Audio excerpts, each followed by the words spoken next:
చెప్పులు కుడుతూ బతుకును వెళ్లదీస్తున్న ఓ వ్యక్తి ఇప్పుడు సొంత బ్రాండ్తో బూట్ల తయారీ ప్రారంభించడానికి సిద్ధమయ్యాడు. ఇక వివరాల్లోకి వెళ్తే ఇంతవరకు రోజుకు 150 రూపాయల కన్నా తక్కువ సంపాదిస్తున్న అతడు ఇప్పుడు నెలకు వేలల్లో ఆదాయం కళ్ళచూస్తున్నాడు. అతడి జీవితం మారడం వెనుక కాంగ్రెస్ అగ్రనేత రాహుల్ గాంధీ చొరవ, ప్రోత్సాహం ఉండడం విశేషం.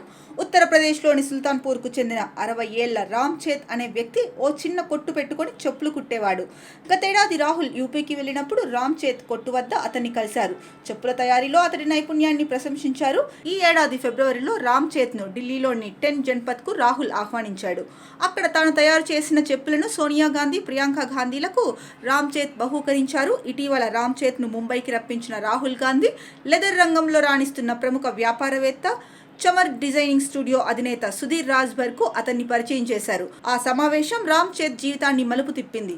సుధీర్ రాజ్భర్ తన బ్రాండ్ పేరిట ఆకర్షణీయమైన డిజైన్లతో బూట్లు, బ్యాగులు తయారు చేస్తున్న విధానం, వాటిని విదేశాలకు ఎగుమతి చేస్తుండడం గురించి రామ్ చేత్ తెలుసుకున్నారు. తాను కూడా సొంత బ్రాండ్తో చెప్పుల తయారీని చేపట్టాలని నిర్ణయించుకుని సొంతూరికి తిరిగొచ్చారు. రాహుల్ అతడికి చెప్పులు కుట్టే మిషన్ను కానుకగా ఇచ్చి ప్రోత్సహించారు. రామ్ చేత్ మోచీ పేరిట చెప్పుల బ్రాండ్ను ప్రారంభించడానికి రామ్ చేత్ సిద్ధమయ్యారు.